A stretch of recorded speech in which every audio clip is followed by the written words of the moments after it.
All right. Just as a heads up. I know. All right, I'm going to go ahead. I usually don't record the pre-shit, but I'll do it. Yeah, I've got a recording going, so we're all okay. All the bases here. Be prepared. There we go. Okay, I think we're good. So whenever you guys are ready. I was born fucking ready, Paul. You were born ready? I was fucking born goddamn ready, you son of a bitch. I don't think you were fucking born for shit, TJ. I was born fucking ready. Born unfucking prepared. I was born ready, Scotty. Born ready. I'm afraid not. All right. You got that out of your system? Let me check. I was born ready. I was born ready. I was born ready. I was born ready. I was born ready. I think so. But were you? I have one last question for you, TJ, before we start. Were you born ready? No. How were you born is what I want to know. To switch it up. Yeah, I think I'm done. I think it's out. I think I'm out of it. All right, fair enough. I think I've worked it out. Okay. You weren't born ready, were you? You know what? That hissing intake of air as he considered whether or not he was going to drop another one. I think we're good. Okay, fair enough. I think he's truly good. Yeah, I'm I just don't. I'm not clear on whether or not you were born. No, I was. You know, or I don't really feel the need to say it again. I think it's out. Okay, I think it's I'm out of my just fair system. enough. I just wanted to clear it up personally, but I'm not going to compel your speech. Yeah, that's fine. No, you don't I mean, have to say anything. You're right. You don't have to correct me on how you were born, whether it was unprepared or some other state. Yeah. None of my business, really. Yeah. I think I made it clear how I was born at this point. I don't think it needs to be reiterated. Were you born in what state do you feel best describes your birth, TJ? California. Okay, but what state of not so much the state you were living in, TJ, but like what state of mind were you in at the time? Oh, I don't know. I mean, who can remember that sort of thing? I mean, if a big, like, let's just say you lived in a consequence-free environment. Or let's just say that you and Chelsea were going to double team a big bootied, like the fattest ass you've ever seen. Like a big pog with a big, like a thong that is just totally eaten by the ass, right? Right. Yeah. You and Chelsea are going to double team her, right? Right. Gotcha. What would you be as soon as you saw that ass bent over on the bed? I mean, hard. I don't know. Well, yeah, but what does that signify? Like, what state would you be in? I mean, I'd hope I'd be in a state other than Louisiana, but you know, I mean, I'd just as easily fuck it here as anywhere else. So you know, I don't really think the state. You're doing like the dad shit now. I don't really feel like the state really matters too much. You know. Yeah, like, that is a total dad joke that just came out of TJ. It's like some dad bullshit. You know, it's like, I'm hungry. Hi, hungry. I'm dead. Every fucking dad's done it, dude. Dude. That's well, I don't have. You guys are the closest thing that I have to kids, so. Oh, you know. What if Paul's older than you? It doesn't matter. Yeah, dude, I'm way older than you. Oh, I don't know about way, but you're older than me. You're slightly older. ¿Quién es tu papá, TJ? I don't know what that means, but okay.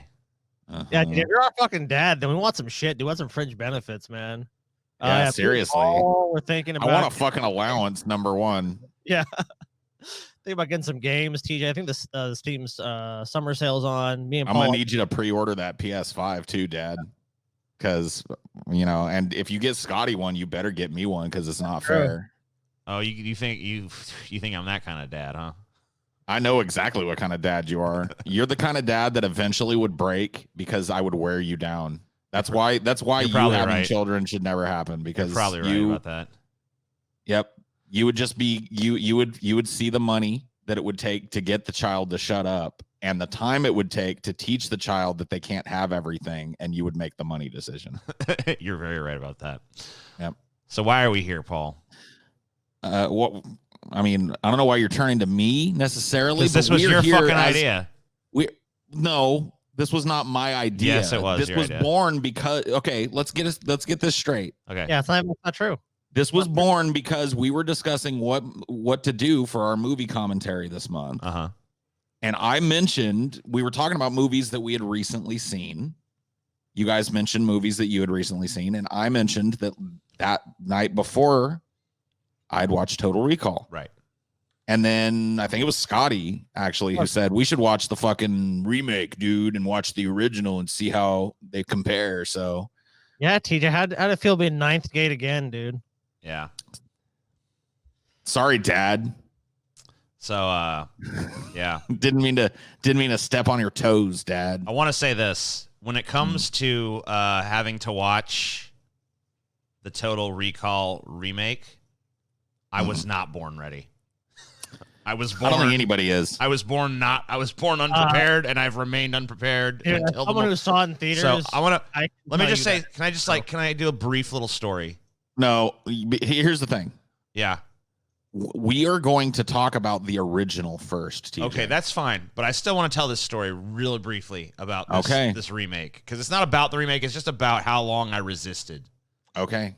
And like what I went through. I feel like that should be done when we start discussing the remake. Maybe, but I gotta get this. I gotta get it out. I can't fucking. Get it out. I can't sit on this. All right, go ahead. I want to express my anger towards both of you. Okay, well, fair enough. I was originally just towards Paul, but Paul just brought up that I guess you had a part in this too, so fuck you both. So welcome. The year is like 2011, I'm assuming. There was probably a trailer drop for that movie in like 2011, right? Because it came out in 2012. I think so. Yeah. So I don't know. It's probably 2011, late 2011. Scotty could probably look it up. A trailer drops. Yes, that's whatever. It was either it was late 2011, early 2012. I see the trailer. I'm sitting in a movie theater. I don't remember what I was there to see. I see Colin Farrell's face appear.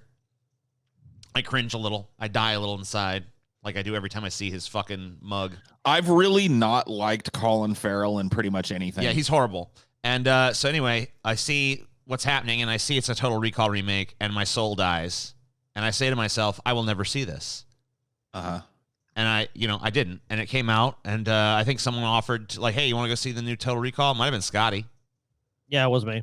And I was like, probably was Scotty. I was like, hell no, I don't want to see that shit. And then, which by the way was the right decision. And then a few weeks later, Galen's like comes to me and he's like, the new Total Recall, actually I saw it's not that bad. It's not that bad, bro. You should see that. Oh my God. And I was like, that is something we talked about yesterday too. Yeah. Is like you told me that Galen thinks that the remake is superior. I don't know if he thinks it's superior, but he defended it. He said it was good. I might have been overstating things when I said he thought it was superior. I don't know if that's the case, but he did say like it's good and like it takes a lot more from the original short story than the other one did or whatever, which maybe is true. I don't fucking know. I never read the Philip K. Dick story, so I don't know if that's true or not. But that doesn't make it better. In fact, it's awful.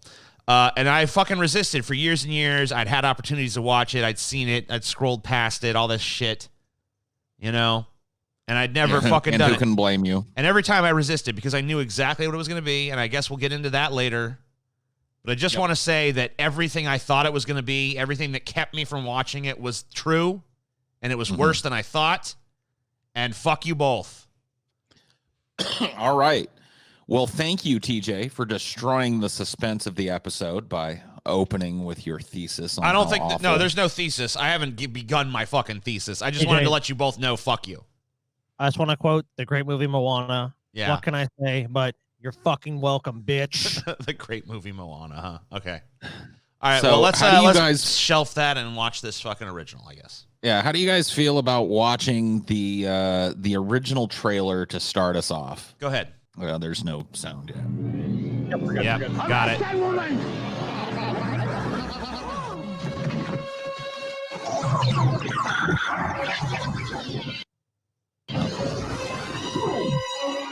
Great. Catch. Get ready for a surprise. We can't let him run around. He knows too much. They've got your bug. I got a lock. There. The bug's in your skull. Take this thing out of the case and stick it up your nose. Don't worry, it's self-guiding. Got him. I lost him.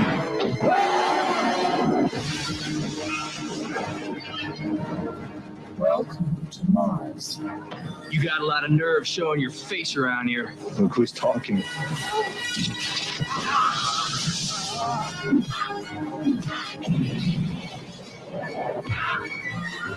You erased your identity and implanted a new one. If I'm not me, who the hell am I? He's got a hologram! Welcome to Johnny Cab Drive. Where can I take you tonight? Please fasten your seatbelt.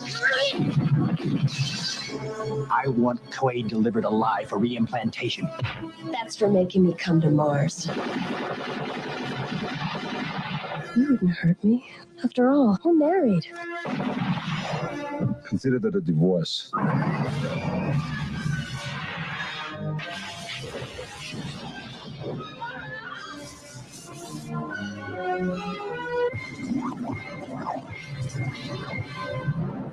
We hope you enjoyed the ride. That is a horrible trailer. Yeah, that's an awful trailer. Yeah, I was gonna say this is actually the studio trailer for the film, and I think it spoils. It spoils way too much of what's going to happen in the movie, first of all, and it's just Agreed. not well cut together, and it's horrible. It's really a horrible trailer. I will say I do like the Johnny Cap thing at the end. But yeah, overall, terrible fucking trailer. Does not really represent the movie adequately at all. Agreed. Yeah, that was hideous. I did not know the original So, trailer for I Total mean, Recall was that bad, but yeah, whatever. Look, the trailer is not hideous because it shows bad shit. Like, it's actually good from the standpoint of showing action, but it really spoils a lot of key moments and key things about the movie. Yeah, it gives away way too much. I don't think it was. Like, I don't think it was all that well cut mutant. together, and just on a fucking basic action level either. It didn't. It's a bad Honestly, trailer. I'm glad that I saw the movie before I ever saw that trailer. Yeah. Oh yeah. Well, I mean, For sure. by the time I mean, this movie came out, what, trailers- 1990? So I was 5 when it came out. So I mean, this was, I didn't see Trailers this when it came too. out or anything. Trailers were different back in this day too. They weren't something that were endlessly cycled. So if you saw that trailer, what are the chances you're going to remember all those little specific exact things? That's true. Pretty When low. you see the movie. Yeah, You it know what I still mean? gave away way too much. But Watch I, the Total Recall trailer over and over and over again back in the day. You know? right, yeah. There was on the no trailer- channels devoted to picking apart every part of the trailer and giving spoilers on every little thing. I'll tell you what, though. I mean, if you were someone who went to the movie theaters as often as like someone like my dad, you would see the same trailer multiple times. Like, Oh, sure. Yeah. So Yeah, but you know what? You're also. I don't know seeing a lot how of the representative that is of like an average movie. I don't know how many people actually went to the theater as much as our dad did, but very few, I'm sure. But what I was saying is that on Flash Friday, we watched the trailer for Bloodshot, that Vin Diesel movie, and they basically revealed the plot of what happens in that movie. When I saw it, I didn't really remember that. It was like so that was like 6 months later. So Right. We got to if you look saw at this 6 months ago, you probably wouldn't remember it if you'd seen it like one time. I just in feel like terms of like a teaser to get people to like remember, oh, that Total Recall movie was crazy. It probably was a good trailer, honestly. Now that I right. think Well, of it does show a lot of that stuff. Like if you're watching it as a retroactive trailer, I guess there's some stuff that I just can't believe it was marketed that way at the time. Well, let's look. I mean, I know we have this image up, but let me look at Box Office Mojo and see. I believe it was a hit. I don't think it was like a huge hit or anything, but I think it was maybe a little too weird and cerebral especially for the time. Like because there wasn't a lot of mind fuck movies coming out at the time. Paul Verhoeven, who directed this, is a dude whose work throughout the 80s and 90s is pretty much like has aged like French fucking wine in a second. Yes. It has literally gotten better with time. Like RoboCop, Total Recall, obviously, that we're talking about today. What else did Verhoeven do? A bunch. Starship Troopers, he did. Yep, Starship Troopers, another great Scotty's example. masturbatory fantasy. Yeah, he's still making stuff today. But Just of on course, level. though, his finest film is the television version of Showgirls, apparently.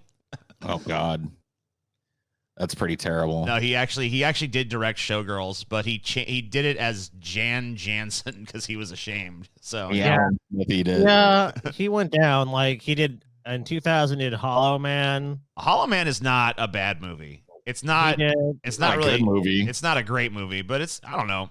It's no Total Recall. So Total Recall. Yeah, Total Recall. That's true. Domestically did pretty well. The budget, and we know Hollywood accounting, 65 million, opening 25 million. And remember, this is 1990, so these are pretty good numbers. Domestic, it did 119 million. International, really well too, 141 million. Cool. Yeah, a big success then. I mean, that's pretty good. Worldwide, 261 million dollars in 1990. So it did. That's a hit. Yeah, I mean, That's and Schwarzenegger is, this was during the fucking real heyday of Schwarzenegger too. So yeah, that's probably upward of $500 million in 2020 money. So yeah, so probably somewhere around there. I mean, there's a shit ton of Schwarzenegger movies that I really love. And this is, I don't think it's the best of them, but it's up there. For people that may not have seen it, and just to provide like a structure, and you guys can jump in if you want, but a brief summary of the plot and happenings of this film. Oh, go ahead. Okay. Take a crack at it. I didn't pull anything, so I'm just kind of coming off the dome, having recently seen it. So Arnold Schwarzenegger plays Douglas Quaid. Correct. He's kind of a construction worker guy who has these crazy dreams of going to Mars. He's like obsessed with going to the colony on Mars. It's a, kind of future. I wouldn't say necessarily dystopian on Earth. It looks a lot like just present time moved forward with some technology, which we'll get to. Anyway, he goes to this place called Recall that implants memories in your head. So it's like you remember having done crazy shit. It's like a way to take a vacation on the cheap. Like, instead of actually taking the trip, you get the memories of the trip and stuff.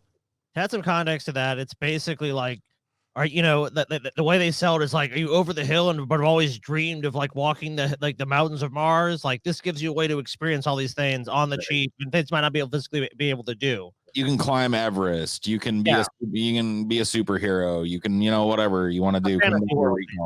Yeah. And he, being obsessed with Mars, and he has these recurring dreams about Mars where there's this woman in them that he doesn't recognize and blah, blah, blah, blah, blah. He goes to Recall, but something goes wrong during the procedure after they've injected him with the stuff and started the procedure. And got another schizoid embolism. Right. He starts to freak out, and then people bust in and try and kill him. And he's basically, so here's the thing. In describing this movie, one of the principal things that you have to understand is it really is one of those open-ended films that invites you to ask the question, is Quaid just getting what he paid for? Because he asks for very specific things from them, and it's very laid out. I think it's a good place to start talking. He asks them for, he wants to be a spy. Yeah, he wants the secret agent package. They call it the ego trip, I guess, where it's like you're going to take a vacation from who you are as well as like from where you are. Well, the doctor, they kind of present as like this like slick salesman. He's like, for another 1,300, I think it's like 800 credits. 300 credits. Yeah, you can have this fucking ego trip thing. You can become and of course he's attracted to a secret agent. One of the things I think we should point out is that he's talking, as there's a scene he's talking when he's working on the construction site, he's talking to his buddy, and it's like, don't go to Recall. They're brain butchers. Don't fucking go there. They lobotomized the dude. Yeah, and his wife kind of too is like, no, you don't want so everyone around him is kind of like, don't go to this Recall place. He ends up there. He basically gets sold by this guy because he really wants to have this memory of Mars and go to Mars. So it's kind of But when they start doing basically the implantation scene, it's like, hey, what the hell? This guy's memory's already been fucked with before. And then that's when the movie starts getting weird, because you start seeing he selects the woman he wants to actually like who's going to be the ingenue, who's going to be your love interest. And he basically picks do you want her to be like this, like demure, or athletic, or do you want her to be sleazy? And he makes all these I want her to be sleazy. I want her to be athletic, So it's like he's writing his own fantasy. Yeah, and they say, oh, you're gonna be a secret agent, and you're gonna fucking play both sides, and there's gonna be some aliens. There's all the everything that happens in the movie is laid out in his fantasy. A lot of it is sprinkled in, and if you don't pay attention to it, I think it can be easily lost on a first watching of the movie. Yeah, this is definitely not one to be on your phone half the time. Yeah, this movie, especially the opening, it basically describes the whole movie for you. When they're selling him the package, it's like, yeah, you'll be on Mars, you'll be a secret agent. Everybody's trying to kill you, but none of them can. You always come out on top. And then, like, right before they put him under, the guy, one of the doctors, throws a technician a disc, and the technician looks at it and he goes, "Oh, blue skies on Mars. This is a new one. He's gonna have a fucking great time." And he plugs it in, and they start the process. And then, of course, everything goes to shit. But as it turns out, if you paid attention to the beginning, everything plays out exactly as he ordered it. Right.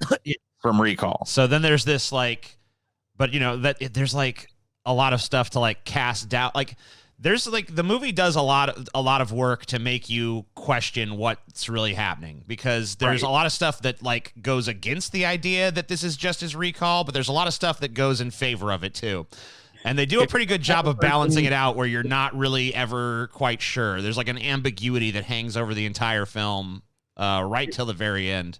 If you're the type of person that likes the movie to be all like tied up in a neat little bow or whatever at the end, this is not that kind of movie. Yeah, don't even bother. It invites the question all the way to the final scene.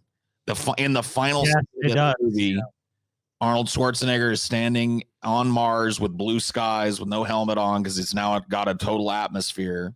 And he looks at his ingenue, who is exactly what he designed, by the way, at the beginning in Recall. And he says, it's your image there, so it's not even disputable. And she says something like, you know, "What's wrong?" And he says, "I'm afraid." And she says, "Afraid of what?" "I'm afraid that this is all a dream." And she smiles and says, "Well, if this is all a dream, then you better kiss me then." And they kiss, and the movie ends. Yeah, kiss me before you wake up. And then it fades to white. It fades to white and not black. Yeah, you see the sun in the background, and then the sunlight kind of washes everything out, and that's how it ends. So basically, this movie invites you to go, like, was he set up in this crazy way to go to Recall and to have all this shit happen and double cross and triple cross and all the crazy spy shit that happens in the movie? Because the movie really, they really do, it goes a long way, like TJ said, trying to undermine that this is all a dream fantasy. Right. Because I mean, if they made it too brazen, then you would you would say, well, this is obviously all just in his head or in the Recall. But they do a lot of stuff to kind of cast doubt on that. Like they even have someone come into his fantasy and be like, "I'm from Recall," and then the Recall, the Recall company itself is like mixed into the fantasy or potential fantasy. And then there's like this stuff, the fact that he like was dreaming about Mars and this woman before this happened and stuff. And like, there's a big question of like, did he create this world because of, because he was a construction worker that was kind of like dissatisfied with his life and shit? Or is this? It's like, take it like this. It's like you're on a jury. Yeah. The prosecution makes a pretty good case, and the defense makes a pretty good case. So at the end of it, it's kind of like, well, who's innocent and who's guilty? It's like, is it a dream or is it, is this reality? So there's a really epic scene of gaslighting, I guess, about midway through the movie. And it's really the audience that's being gaslighted, not the character. But they have a doctor show up who's from the commercials for Recall. He's the guy that invented it or whatever. And he shows up in Quaid's delusion, quote unquote. Yeah. And he says, "I'm here to pull you out of this. I'm here to help you. Like you had a fucking embolism while you were in the Recall chair, and you're stuck in your fantasy. And like, look around. Like, it's exactly what you ordered. You know what I mean? Like, so the movie. Well, no, he says, Schwarzenegger actually says to the guy, like, I don't remember the exact dialogue, but it's kind of an important thing, because he's like, "Oh yeah, this is my fucking fantasy. This is not exactly what I was sold, Right. And the guy's like, "Well, it's out of control. Like, you're filling in the gaps with like stuff from your own imagination and shit. This is not like what was actually programmed, but it's still like it's conforming to like the parameters of it, but you're filling it in with like kind of like this schizoid embolism thing that's going on with you." Remember the doctor. I'm going to try and find the picture of this guy. I know it's sprinkled in here. There he is. Yeah, but remember the doctor, he makes like a compelling argument to Quaid. He's all like, is it just like, okay, so like you ordered all this stuff, like you guys said, what's more likely? That you're strapped to a chair of Recall, the last thing that we pretty much know to be true, you're strapped to a chair there in distress, and we're trying to save your life basically in your mind, or you're a super secret agent on Mars. Like Quaid's kind of this like, oh shit. Yeah. But the reason that he ends up shooting the guy is because, this guy's like, I don't care if you shoot me or not. It'd be no consequence to me, but it'd be horrible for you because then, in your mind, I'll be dead and there'll be no one to guide you out of this. Right. But then he kind of sees this bead of sweat coming down this guy's head like this motherfucker's scared as shitless right now. And then he wastes the motherfucker. And you never really know whether or not this character was telling the truth or not. Like he could he could have been gaslighting Arnold, or it could be us, the audience, getting gaslit, and it's never clearly told, When he wastes this guy, it's like if you're on team, this is all a fantasy, then the fantasy immediately reacts to that death positively by rewarding him, by revealing that his wife that appears during this scene as well is once again just an evil spy that's trying to kill him. And everything continues on as normal and continues to justify his delusion. If you're on team reality, then this guy was trying to gaslight Arnold into going back and sitting in the chair so they can wipe his memory again and put him back in the life that isn't his, and yada yada yada. I consider myself to be on team ambiguity. Team ambiguity is the point. You know what I mean? Because it's like it's more fun to me to be like, you never fucking know. I kind of think that it's more strongly implied that this is all a delusion or a fantasy or whatever, but I can't. I'll never be able to bring down that gavel and be like, I've made my ruling. I feel like it precludes that. You can make a strong argument for both being true. You could take either side and make a strong argument based on what the movie presents you for both being true, and that's what makes it a strong plot and a well edited film and a well written movie. Oh, it's fun as fuck. It's like it's a blast. As we'll find out, the script for this movie was beleaguered as fuck. It was rewritten 40 times. It had multiple directors attached. So wow. Well, it's amazing. Paul Verhoeven bringing it together is fucking crazy. I mean, he's awesome. Agreed. Oh shit. God damn it. Oh shit. God damn it. We've lost control. No. We've lost all schizoid embolism. Schizoid embolism. So. Anyway, one of the things outside of the plot that really typify this movie in terms of its like style and cinematography and such, in you guys' minds? Well, to me, there's so many scenes in this. I mean, like, there's just a shit ton of memorable scenes in this movie that like just stick with me to this day. The people on. I mean, this is a great example.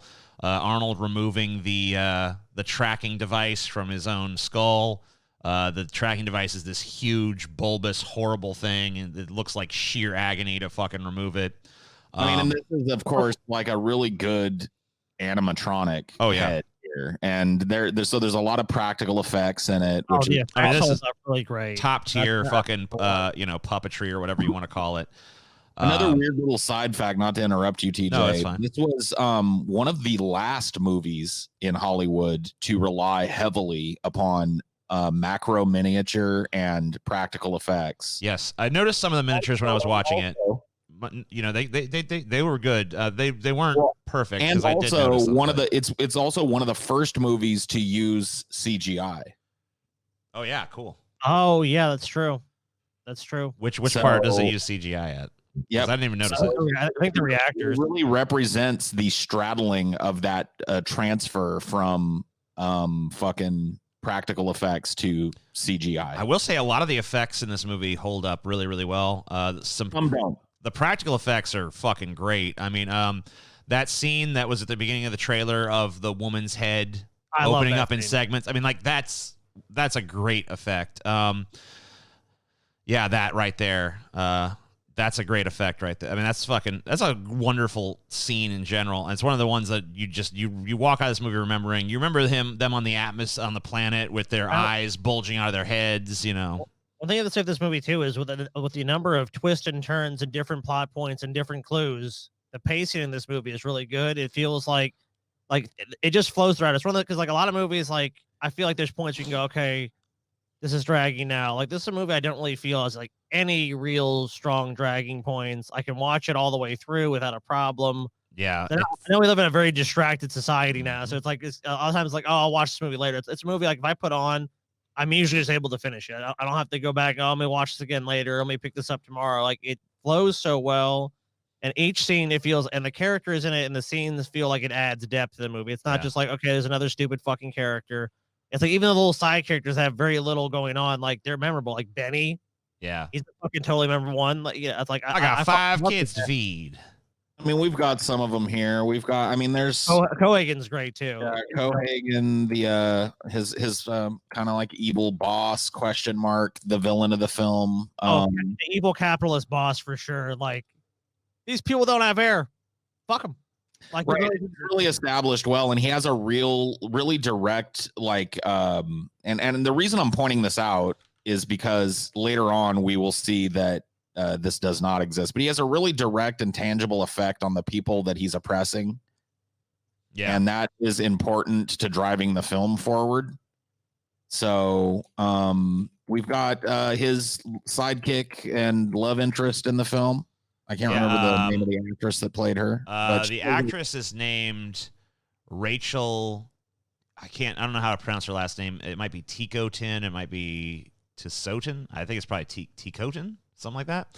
Sure. She plays Melina, who's kind of this basically the girl he designs in Recall. Yeah, and she's like a freedom fighter and shit. That's she's working demure, with the resistance. But she's dirty. Dirty, but athletic build. She's a brunette. Yes. She's a freedom fighter. She's kind of part of the resistance. She joins Quaid or. But did he design her or did he remember her? Because that's like, you know, you've always got that out of like, oh, well, but then again, you know. And this is something that the fucking 2012 version totally scrapped at their fucking peril and at a terrible decision. Well, then again, I mean, you know, you might have dodged a bullet there because imagine Quato with CGI, dude. You know, it probably wasn't. You're right. You know, this is pretty awesome. Quato, the leader of the resistance, ends up being this like weird psychic Siamese twin. He doesn't have a whole lot of screen time. I think, thankfully, he's killed very quickly after he's revealed.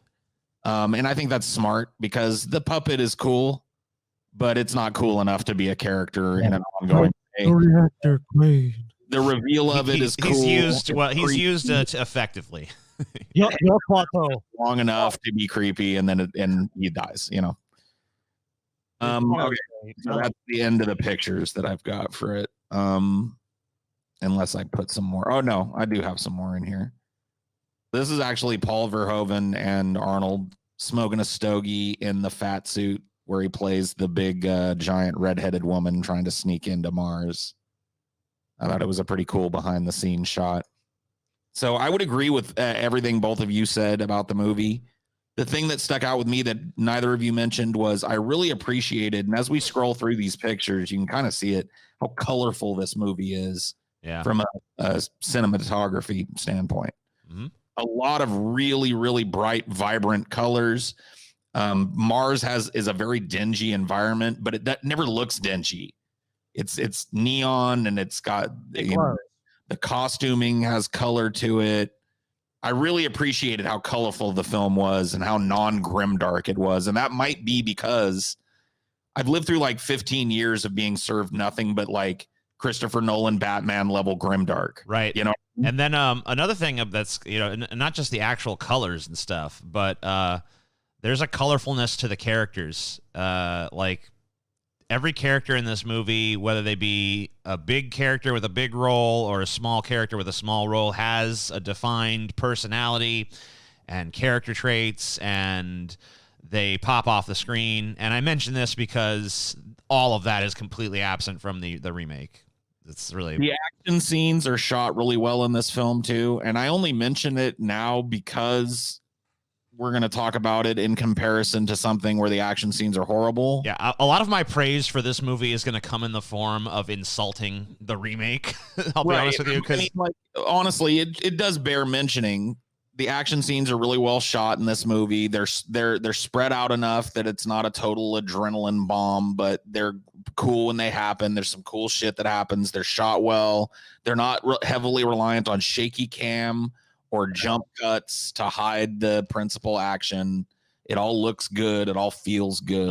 And here's another thing about it is that it all has impact and weight. Like when someone gets punched or fucking shot, there's like a real like oomph to it. There's like weight to it. There's gravity to it. It doesn't just feel light like a feather.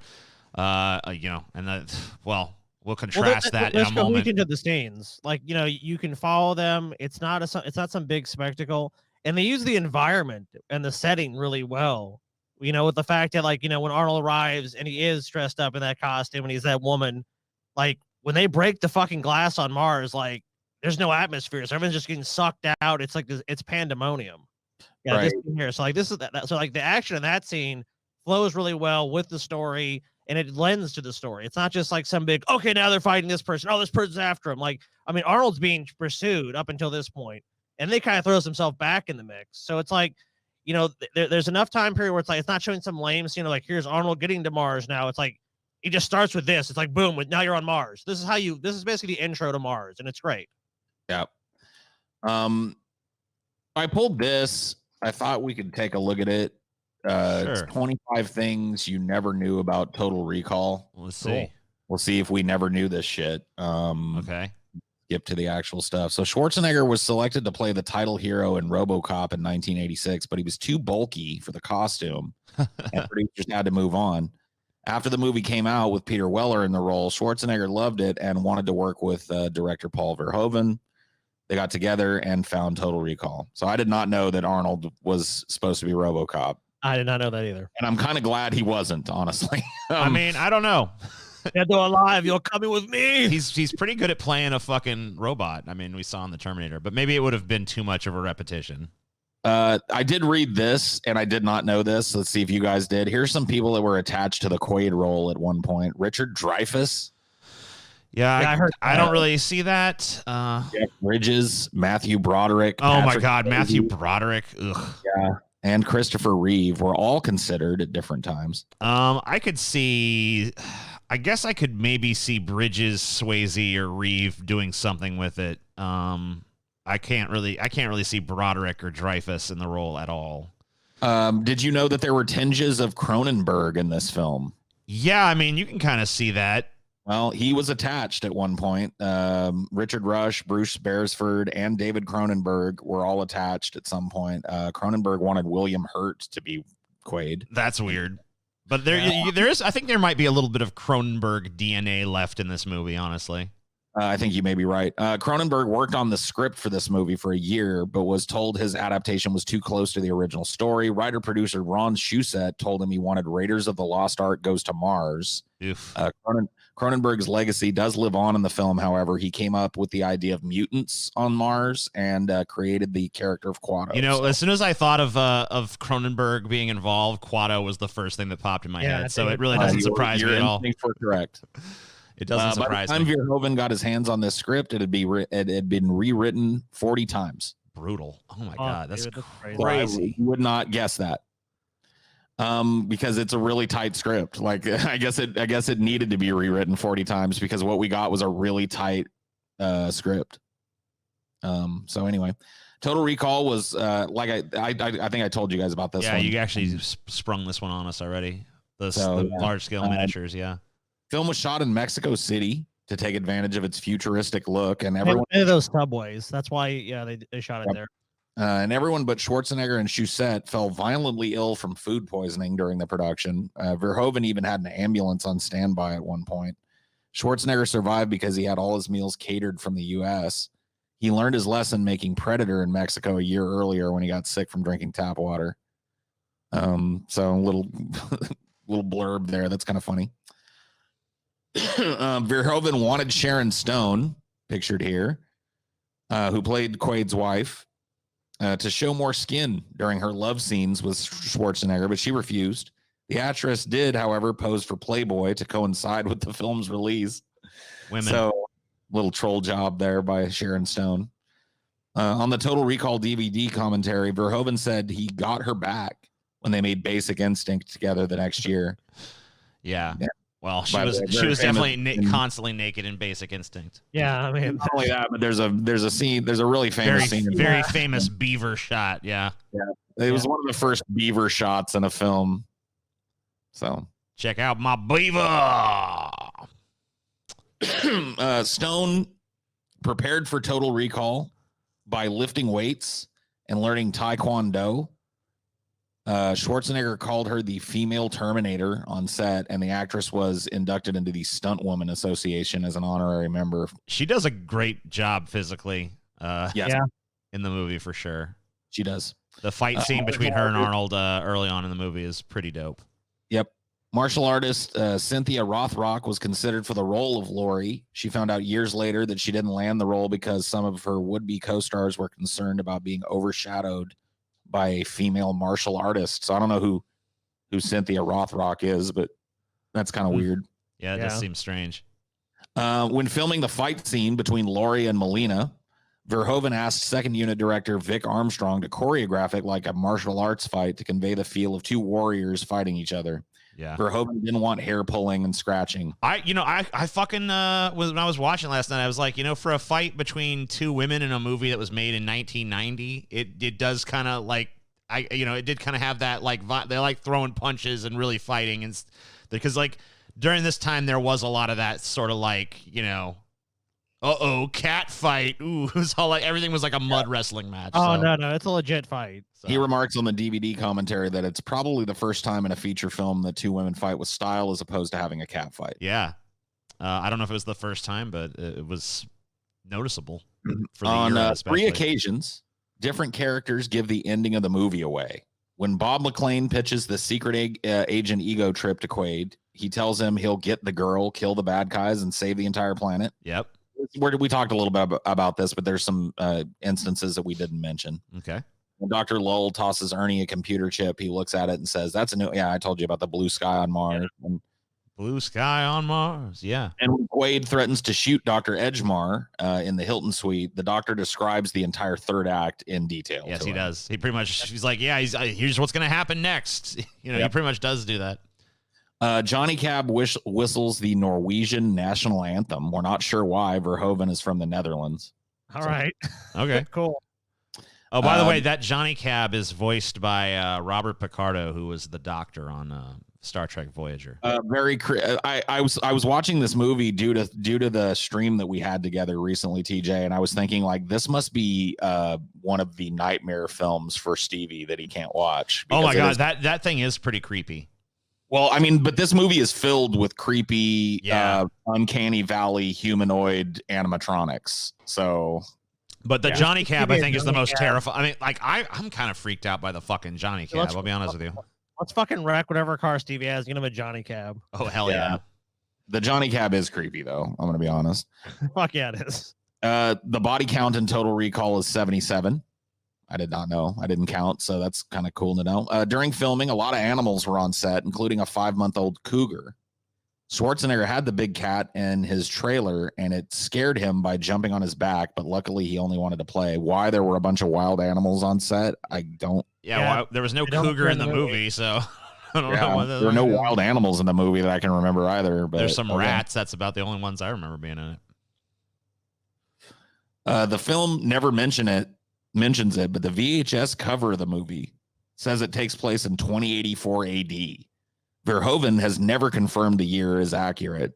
It says he has. He has. Oh, has confirmed the year is accurate. He also says he thought the future depicted in Blade Runner was way too advanced for its theoretical time period of 2019. He turned out to be right on that. And he wanted the film to be set more into the future. I think it still might be a little too advanced, but we'll see. Yeah, I don't know. Who knows? A lot could happen in the next, 60 years or whatever. Detective work also reveals Quaid's hometown is El Paso, Texas. That's interesting. All right. With that down accent. in the West. Yeah, that's kind of. I am from Texas. El Paso. I come from El Paso, Texas. The demographics of Texas in 2084 are very different. I mean, they could be a lot of Austrians in Texas in 2084. On the Recall subway ad, the phone number has a 915 area code, and one of Quaid's fake IDs lists him as James D. Brubaker of El Paso, Texas. Okay. Douglas Quaid was changed from Douglas Quayle in the original short story because Vice President Dan Quayle, whose stupidity was daily fodder for the press, and 1990 when the film was released. Well, Quaid sounds better anyway. It does. Yeah, it does. When Quaid fights with Harry, Right. and his men after visiting Recall, the sounds of bones being broken are actual celery being twisted and snapped. That's one of those Foley art things that I've seen before. And that's one of those things that gives that scene a feeling of impact that is so sorely lacking from the shitty remake, but we'll get to that. Not to go too far aside, but I think that if one of us wanted to do it, maybe I'll do it because the idea really appeals to me. A DFF on Foley art. Yeah, that might be cool. Because Foley is like something that a lot of people don't know exists in movies, and it's super important. Oh, yeah. So Robert Davey and Kurtwood Smith turned down the role of Richter, which would go to cult favorite Michael Ironside. Great casting, by the way. Yeah, he's awesome. Smith felt the role was too similar to his character in RoboCop, Clarence Boddicker. His RoboCop co-star Ronnie Cox didn't have the same qualms. However, Cox essentially plays the same character in RoboCop and Total Recall and Cohagen. He's like, I don't turn work down. I'm not like, oh, I don't want to be typecast. Like, look, you're gonna be the evil boss of an evil mega corporation. He's like, where do I sign? He's like, shit, I already know how to do that. Let's do it. He does, and it's great. It totally works though. He's great in that role, so it doesn't matter. The escalator chase scene was filmed in Mexico City's Chabanco subway station. The only changes made are translated direction signs, and the station names were replaced. Production also changed the color of the subway cars from orange to silver and added TVs in them. Right. Which they probably shouldn't have done because those TVs do kind of date it. Yeah, sure. I mean, that's one of the like faults of this era. Like a lot of the monitors and stuff are still like CRTs and shit. And it's like, so it's like, okay. Well, but like, it's not like they can't like invent new shit to, well, whatever. The great atmosphere exposures that Quaid, Molina, and Cohagen endure at the end and Quaid at the beginning of Total Recall wouldn't happen in reality. Mars has enough pressurization to prevent any ballooning of the human body. Yeah, but you know what? If it looks cool, do it.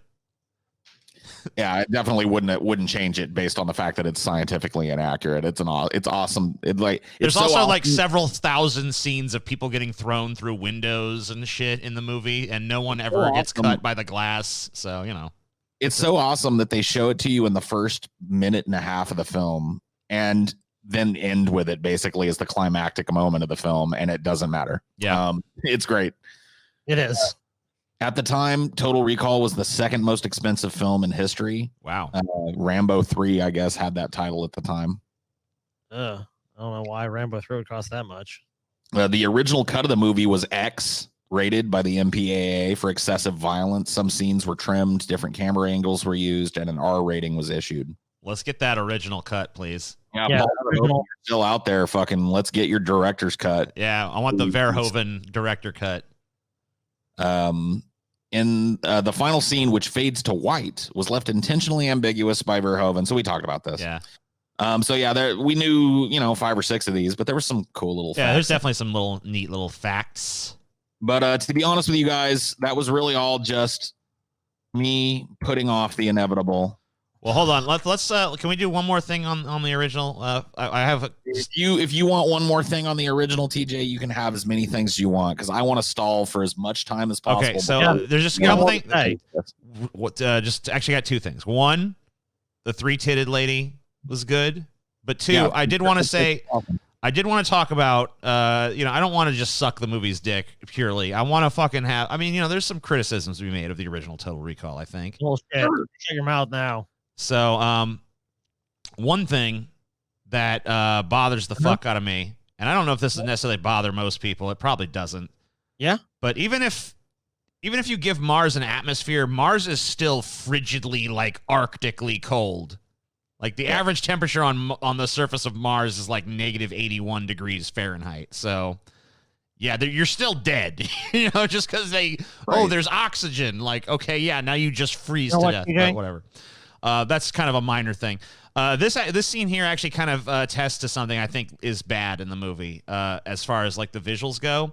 A lot of times when people are standing in front of the backdrop of Mars, I don't know if you can't really see it here in this still, but like sometimes this green screen is fucking super awkward. Green screen falls apart during movement, so the still implies a much more realistic look than him moving in front of this window does in the film. Yeah, you're right. I mean, but that's like honestly, I mean, it's like the technology of the time. I guess it's the best you could do. I've seen better green screen in earlier films. Yeah. So yeah. But I think it might be. I think honestly, it might be the redness of Mars that really draws attention to how bad it is. And it's another thing too that I kind of forgive because I love the atmosphere of Mars. It was one of the like stars of the show for me, like that the red planet, you know, like being in this alien environment and yada yada yada. It's really cool. So even though these scenes where people are standing in front of these backdrops don't look great, the color that it provides and the way that it drenches everybody in this red glow in the movie is really cool. Yeah. Windows and shit. So there's that. I'm trying to think if there's anything else that actually I don't like about this movie. There's some other special effects that are awkward. I'll be honest. I mean, look, let's be honest. Some of those miniatures don't look that great. Oh, you wanted to say something about Arnold? Go ahead. Yeah, just Arnold in general. He's a little awkward in everything he's in. Sure. And you either accept What's wrong with that? or Let me tell you something. It's kind of hard. I agree with that, but at the same time, I watched this after watching Colin Farrell, and so I walked away with like a whole new appreciation for what Arnold brought to this. Dude, no. Look, I didn't mean to denigrate Arnold because I'm on Team Arnold, but I'm just saying, like, I've heard people critique old Arnold movies and say that like they can't get past how hokey and weird he is, and like I can kind of fucking empathize. He's a strange package to accept in a lot of the roles that they threw him into at this time because he started getting like he was great as Conan. Sure. Like that, it just served him there. But like when he is started a little getting weird roles like this, there's a weirdness because he's kind of like a meathead, and this is kind of a cerebral movie. So it's a little bit weird. Like you kind of feel like he himself is not smart enough to follow the plot of the movie that he's in. You know what I mean? Say it, but yeah, no, there is a sense of that. But you know what? He brings personality. He brings personality to this role that Colin Farrell plays with no personality whatsoever. And I don't know, Arnold just does so much better of a job. Like, I appreciate him. But I can kind of see it. But honestly, anyone who feels that way can go fuck themselves and die. Yeah, I mean, you're really reaching at that point. He's awesome. He's awesome, and he's got some great one-liners. This consider this a divorce, and look who's talking, and all this other shit. I mean, there's some great shit in here. Yeah. Sharon Stone's great. The other chick, she's okay. She's not the greatest. I think she's competent. I think she's good as like a little secondary. Yeah, she doesn't stand out as much as some of the other characters in this, like Michael Ironside. She's basically like you could almost argue that Verhoeven left her nebulous because she was just this fantasy of his. Yeah, I mean, like you're supposed to have that doubt too, so I guess that's true. But there's other characters that are if this is a fantasy that are part of the fantasy that are way richer and more developed than her. Sure. I think all these criticisms as an entity. What's that? What's that, Scotty? No, that was always kind of a problem with Arnold because he's some big bodybuilder Austrian dude. When they put him in these movies, it always kind of felt like Arnold is just like he's somehow in America. Like with Twins, it was like he was genetically engineered to be perfect. In this one, he's like a construction worker from El Paso that has this crazy adventure. Oh, by the way, when you're watching, back on the Arnold thing, like sometimes the physical attributes of Arnold do make it kind of hard to just accept him as a normal guy. Well, they usually do things like in this movie, like in Total Recall, they put the scene where he asks his friend about Total Recall with him holding a giant jackhammer. Right, but he still looks, even in that scene, he looks, I laugh out loud every time I see that scene because he just looks absurd. Just bouncing all over everywhere, dude. It's fucking insane how huge he is. Because there's like this big, because the other guy has a jackhammer too, but he's just this big fat schlub who looks like a fucking construction worker. Like, yeah, this, don't do that. They'll fucking lobotomize you, you know? And Arnold's there like looking like a fucking Greek god with a jackhammer. His fucking arms are like the size of tree trunks. Like, yes, I am a construction person. Look, I do the jackhammers, you know? It's like his biceps were bouncing like a big fat pair of like triple D titties. Yeah, but They were firm. like not in a fat jiggly way, but just in a like this solid mass of muscle is just like you could get knocked out by one of those while he was. Oh my wielding god, that yeah, they're like jackhammer. giant fucking hams of muscle, just like moving like pistons and shit. It's But like, you know, it holy also shit. lends the ability that he can take on all these guys and win. It's like because Arnold's like this sumo superhuman kind of character. Oh, I love the fucking line where the lackey gives the Michael Ironside's character Richter shit about it. Like, you know, he's like talking about how, you know, how Sharon Stone's character, who's dating Michael Ironside's character, Laurie is dating Richter, and Richter's lackey is like, yeah, you know, she says something about how she's shacking up with Schwarzenegger. He's like, what, you think she liked it? It's like, no. Yeah, I'm sure she. I'm sure she hated every second of it, you know? And he's just like, God damn it, you know? So it's like this fucking, there's a lot of fucking shit played too. Like, I guess Arnold, especially back in those days, like they did a lot of like women reaction shots to Arnold, like the secretaries like eyeballing him and stuff. And like, there's like constant references to like how sexually desirable he is and shit, which I'm sure he made sure of.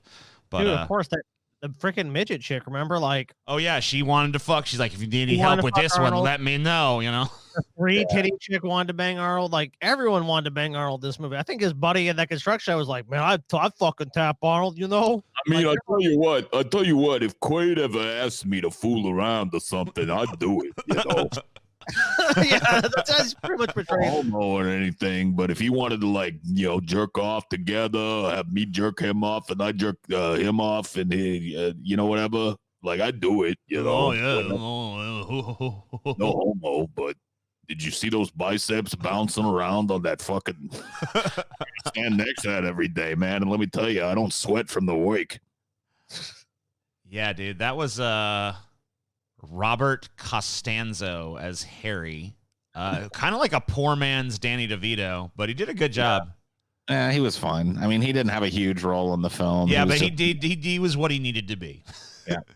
And I definitely appreciate that he wasn't in it as much as the other Harry is in the other movie, but I guess it's time to talk about that. So go ahead and roll that piece of shit. At this point, I'm going to accuse us of stalling.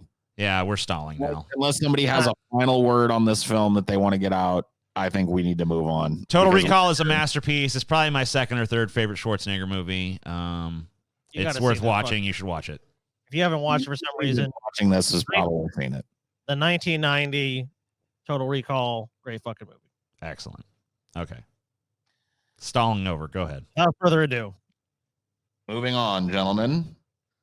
Let me introduce you to the 2011 remake of Total Recall. 2012, but who's counting? 2012, sorry. Who's counting? Strap in, baby. It's going to be a bumpy ride. Cam, gentlemen. Oh, right. Cameras, yeah. Happy with how your life's turned out? What the hell shouldn't I be? What do you know about this recall place? Stay away from me. Come on, man. Welcome to Recall. First time? Tell us your fantasy. We'll give you the memory. You want to be a crime fighter, a world-class athlete, or a secret agent? Yeah. Happy trails, man. What is it? What's wrong? Yank that needle out before it takes. Wait here! Oh, what? No, please! It's all a mistake. Nobody. Hands on your head now!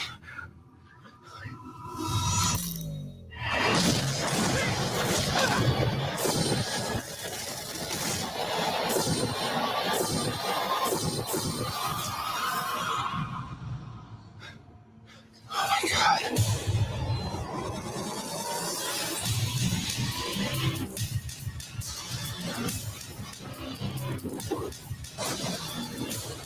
Why are you trying to kill me?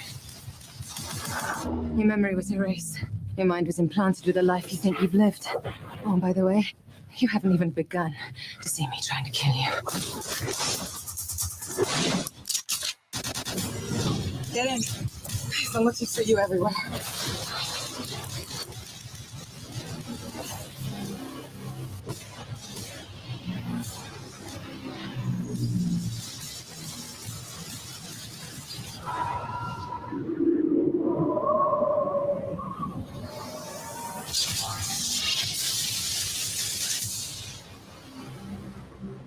If I'm not me, then who the hell am I? You don't have the most reliable of memories, do you?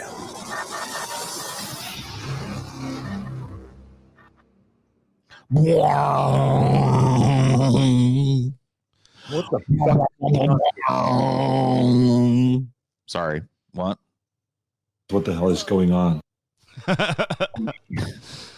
Oh, dude. 5 kids to feed. That's nowhere in this movie. It's never said. That's really sad. Oh, That's shit. What's happening here? I mean, that was cool, but What's going on? Who's saying what? Oh, Jeremy Johns is talking. All right, Jeremy, no, you got your own video. Stay out of ours. Yeah, get out of here. Hey, guy, what's up? Oh my God. Okay. I All feel right. like this picture just captures how you feel when you watch this movie. Strapped in without anywhere to go, and your brain's about to be turned to mush. Like, no, please. By the way, this brain dead vacant look on fucking Colin Farrell's face never leaves. That's his only expression. Just like, what am I here, man? But that's basically what he brings to every role. I love when they tried to bleach his hair for Alexander to see if that would brighten him up a little bit. Nope. He just did the same shit. Anyway, I hate fucking Colin Farrell. I've heard apologists of this guy. They'll be like, oh man, but phone booth, bro. Oh man, but in Bruges, bro. And I'm just like, whatever. Whatever, bro. He was in a couple of passable movies, and he was passably okay because there were some movies written for a dude that was just devoid of emotion. But I mean, I've seen him work in roles, but I've never thought he was good. I mean, he sucks. He's garbage. He's a fucking shit tier piece of shit. He was like a heartthrob actor. He got off. He got around because ladies thought he was hot and shit. He's got a square jaw and fucking thick eyebrows, and he fucking whatever. He sucks. He's horrible. I hate him so much. Yeah, in terms of an actor, he ain't bringing much to the fucking table ever. He don't bring nothing to the fucking table. He's totally got no personality. He sucks so much fucking dick. I can't believe that he fucking exists. I hate him so much. Show the comparison photo between him and Arnold in this kind of the same shot. I think that'd be a good one to do. I don't even know. I mean, there's like so much I want to say negative about this. I don't know if I can even get it all out. But I'm saying is like here's a perfect example. Look at this. Yeah, just look at the express. Look at whatever. Okay, I mean, there's different contexts to these scenes because Arnold is like at this point like trying to like escape, and he's just like whatever complying. So it's like I guess it's a different set of circumstances, but still, I don't know. One. It just feels more real because Arnold's really strapped into this thing. I mean, Colin Farrell is clearly just in some CGI bullshit. I mean, maybe the backdrop exists, or maybe like the like hand braces or whatever. The chair is real. Yeah, that's what I'm saying. The chair is real. With this, it feels like okay, this is about some shit's about to happen to him.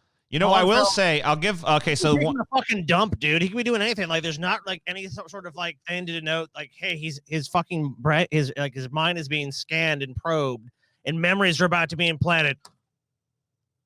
What the fuck is that? Like, what? He could be doing any fucking thing. Go to fucking bed. Like, I'm tired. I'm going to fucking sleep. Like, what the fuck is this shit? This is the problem with this movie. There's no fucking substance to this movie. It's all fucking style, and the style is bad. I don't even know how to approach how bad this movie is. This is a fucking tacky, gaudy, awful fucking remake, re-envisioning, whatever the fuck you want to call it. It is fucking beyond terrible, brain dead.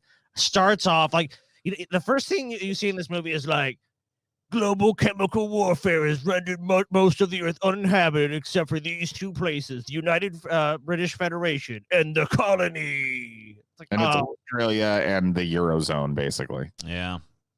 Yeah, it's basically London and fucking which sets up the first disappointment if you're watching this for the first time. There's no Mars. I mean, they reference it. Yeah, they mention that Mars exists, but they don't go there. Yeah. So it's I think Colin Farrell at one point very deadly says to one of his forgettable friends at work, "Oh, I'd love to go to Mars someday." And that's your like reference to Mars in the movie. The whole movie takes place in dystopia. Yeah. Which, I don't know if you guys have seen that place before in a movie. Good old dystopia. I never seen it. It's a totally original future. My favorite kind of dystopia. Good old dystopia. You can see some of it behind this movie. And my first and probably largest criticism of this film, after watching the trailer and looking at this picture and the one that preceded it, should start to become clear. It is colorless, soulless, bland, cookie cutter, desperately trying to be the original fucking Blade Runner and failing at it. Grimdark, mid-2000s nonsense, dude. It is really like a lot of movies were made like this at this time. Oh, yeah. The biggest fuck you this movie does to the original, and I'll tell you exactly what it is. It's when someone is going to watch an actually good movie and says, I want to watch Total Recall. They might be steered wrong and see this is Total Recall. This is not Total Recall. I don't know what the fuck this is, but this is a piece of fucking garbage that for some reason has the name Total Recall slapped to it and is trying to sell you something from an actually good movie. Like the 90s version is the only version of this movie. This version should be erased. So this movie now, you would think with Mars completely cut out of it, that this movie would at least have the grace to not remind us constantly that it's a remake of Total Recall. No, it apes tons of scenes from the original. The only thing it covers so many of the same story beats, but just excises Mars, which is so dumb. Like Mars should have been one of the only things they kept. It is in some cases like a shot-for-shot reshoot. What is it with Hollywood and hating Mars? Like, why are they always trying to cut Mars out of shit? It doesn't make any sense. Like, let's do a Doom movie, but let's not set it on Mars. Let's do a remake of Total Recall, but let's not set it on Mars. Like, what the fuck you stupid fucks have against Mars? Yeah, why would Mars attract people? I was watching this movie last night. It always does. I watched both of these movies last night with my wife, Chelsea, and like she just said it best as someone who like doesn't know shit about either of these movies going in. She's like, Mars is a lot cooler than like just the center of the Earth. Well, it's like, yes, no shit. The center of the Earth is not even really displayed. Well, that's like the only thing they got. That's like what they basically have to replace Mars. Is like there's a tunnel. Yeah, and there's a little bit of a wasteland. That's pretty generic. Yeah, it's so they've dug a hole through the center of the Earth to connect. Which, by the way, makes no sense. England with fucking Australia, which, as TJ pointed out, makes absolutely no fucking sense whatsoever. But whatever. And people like fall through it. And I guess like there's this thinly veiled, like it's not really well explained, which is another difference between this movie and the other movie, is like it's got like some kind of like society message in it. Social commentary. Look at the dystopia that we live in. Like that's never really, I mean, that is a part, I guess, of the original Total Recall in terms of like the people that live in Venusville. I mean, you know, like there's like haves and have-nots and there's social problems, but like the social ills that are in the original Total Recall feel like normal social ills that would exist, like even to this totally plausible. Like, yeah, like to this day we have social ills that are as severe as the ones in Total Recall. But like in this movie, in the Total Recall remake, like Earth has basically been destroyed. There's only like 2 habitable zones left on the planet. It's like a total dystopian future that's like full on dystopia in a way that the original like wasn't. And it's explored more, but I'm just telling you, I'm trying to find shots that really show it. This one.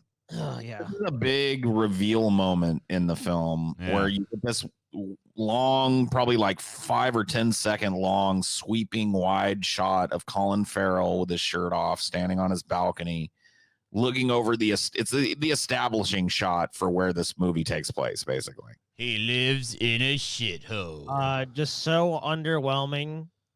There's just nothing about this that makes you excited about seeing this movie. It's just drab. Hey, where have I seen this aesthetic before? I don't know. Never seen this. This area of town, TJ, let's look at some of the attributes. It's When I was raining. It's populated with lots of Asian people and Asian style marketing and neon. Yeah, same architecture. People walk around with very stylized, very starkly colored umbrellas. I can't even begin to fucking imagine where they might have gotten the inspiration from this for this. Yeah, when I was watching this last night with Chelsea, I just remarked to her like, "Oh, now he's in the Blade Runner district." You know, it's like it's so brazen. I mean, like, and this is not the only movie to do it, by the way. Like, so many movies have stolen the Blade Runner future. This one, but more brazenly than most. Dude, this is like the cheap knockoff the guy sells you on the fucking side of a fucking like behind a building. You know, like it's not Sony, it's Sony. You know, it's like, come on, this is fucking bullshit. This is like not even a good Blade Runner. Want some genuine Bolex watches? It's like, fuck you. Yeah, man. come on. Blade Runner had an aesthetic that very few movies that ape it have ever been able to recreate, and this movie once again fails at it because Blade Runner's environment was grimy and dark, but it wasn't colorless, but it worked. It was cohesive. It had an overall kind of like oppressive feeling about it, but also a cool and like wondrous feeling about it. Like, look at what we've created, but look at what we've created. It just invited those kinds of comparisons. You know? It's way overlit for a red light district. Like, this is way too bright. Like, those neon lights should be providing way more of the lighting. And like you're saying, like in Blade Runner, it's dark, but then boom, big explosions of color. But and the way it's shot, it's like very sweeping. So it's like, wow, look at the scale of this. Right. Like it has this one big like, okay, and this way, wow, it's so big. Everyone's living on top of each other. Oh, it's crazy. And it just but there's no scale to this. It just feels like it really just feels like a fucking false background.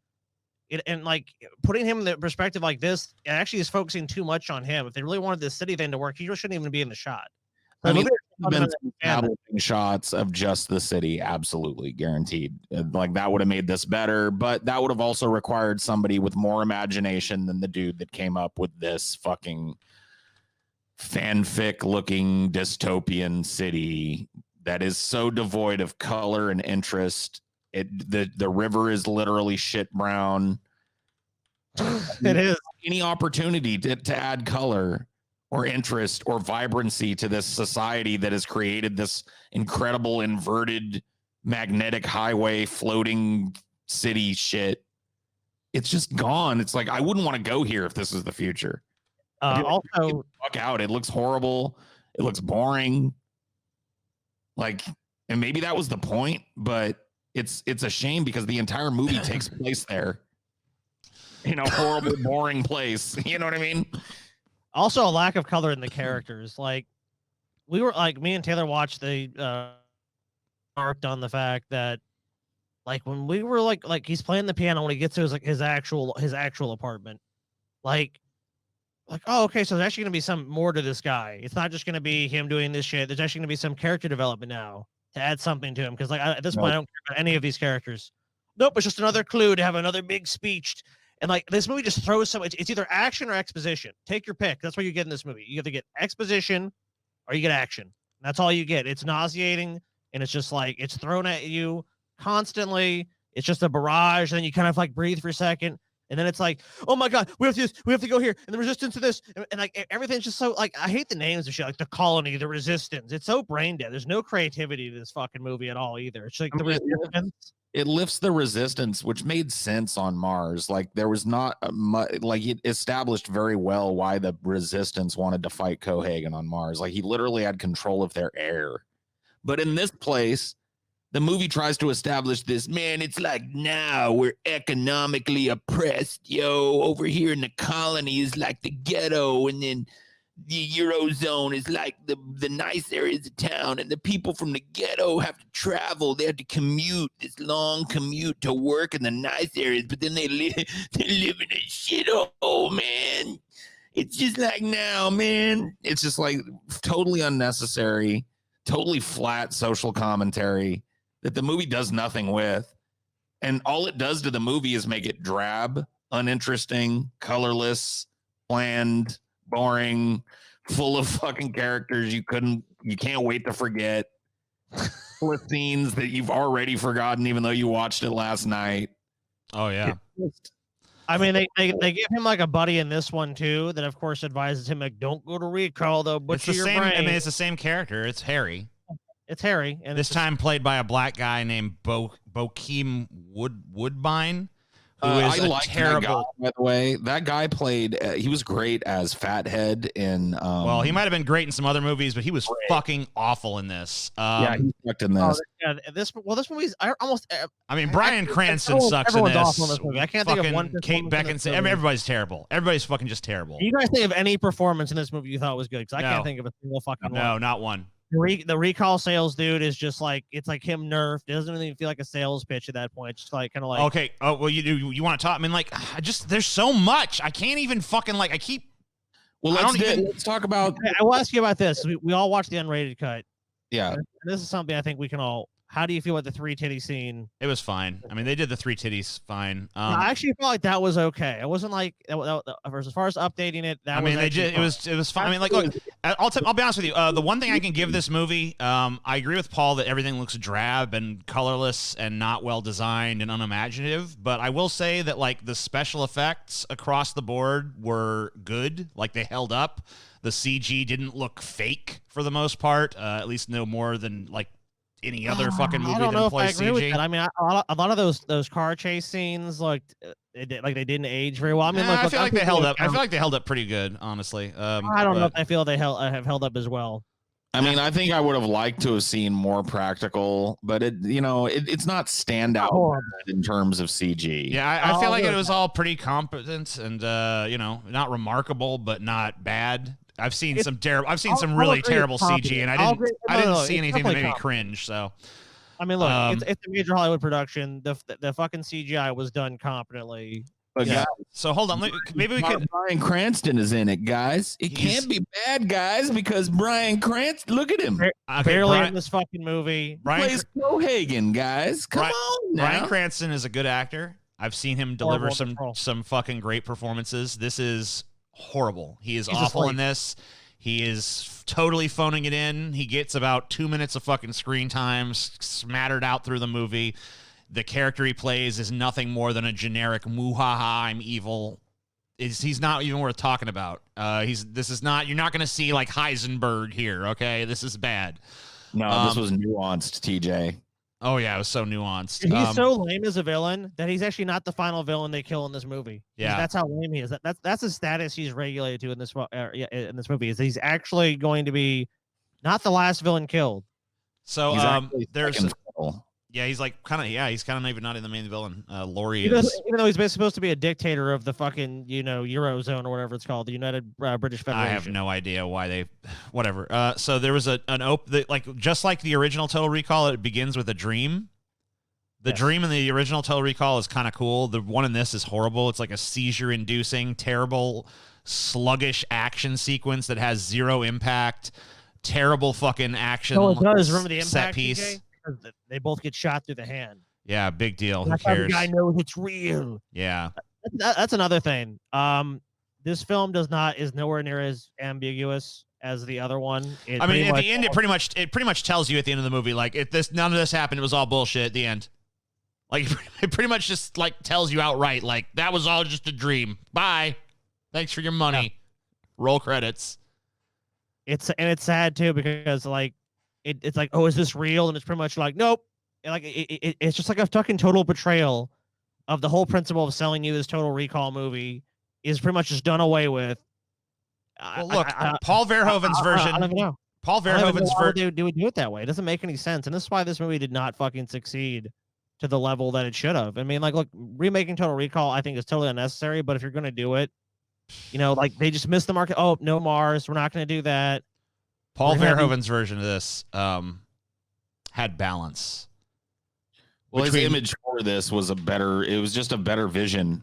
Yeah, well, but like he had a balance. He was doing a very careful balancing act between like, is this real? Is this not real? This movie, it doesn't have the skill to be balanced. So it has to it basically has to just tell you at the end, like, nope, it was all a dream. Bye, folks.